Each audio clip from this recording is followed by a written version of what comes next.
We know that the Korean and Japanese presidents are also here for the APEC summit, and the State Department was highlighting China's economic coercion toward Asian countries like South Korea.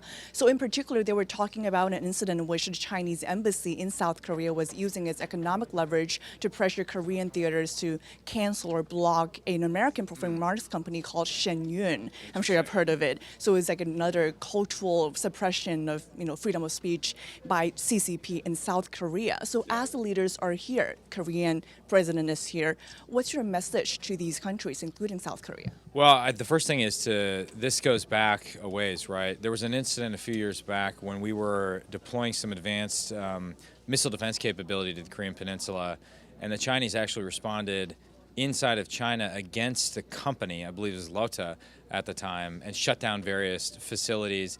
We've had a recent incident with Japan where China has waged economic warfare against Japan, making outrageous claims about the quality of fish related to the Fukushima nuclear facility, which is absolutely ridiculous. So I think this is all evidence of a global strategy of economic coercion, which is why we need to push back in concert with our allies. I actually think our ambassador to Japan, Ambassador Emmanuel, has done a fantastic job calling out incidents of coercion and calling on the administration in partnership with Congress to push back against Chinese economic coercion. I think the most important thing, however, is to reduce the source of leverage for coercion in the first place. The fact is we've become too dependent on China in a variety of areas, whether it's critical mineral processing or advanced pharmaceutical ingredients. We're going to have to figure out a way to reclaim our economic independence before it's too late. Because imagine if we found ourselves in a kinetic confrontation with China over Taiwan, they would weaponize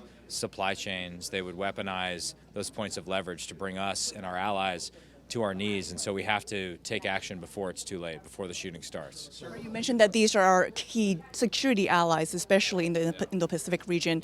What's your message to the leaders of these key democratic allies of the U.S. who are facing pressure from the CCP in their countries? My message is that, at least in Congress, we have your back.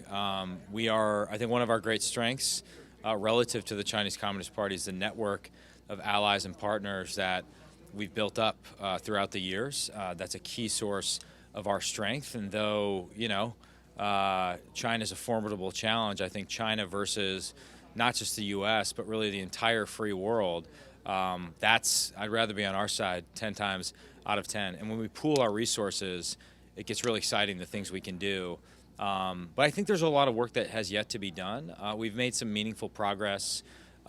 Particularly, think about some of the closest allies we have in America, the United Kingdom and Australia. So we have the AUKUS arrangement. I support AUKUS. I think it's a great opportunity. But even with allies with whom we share very sensitive intelligence, there are barriers to collaboration on key technology. So we have to reform outdated regulations that stand in the way of us working closer together with our allies if we want to win this competition with China over the long term.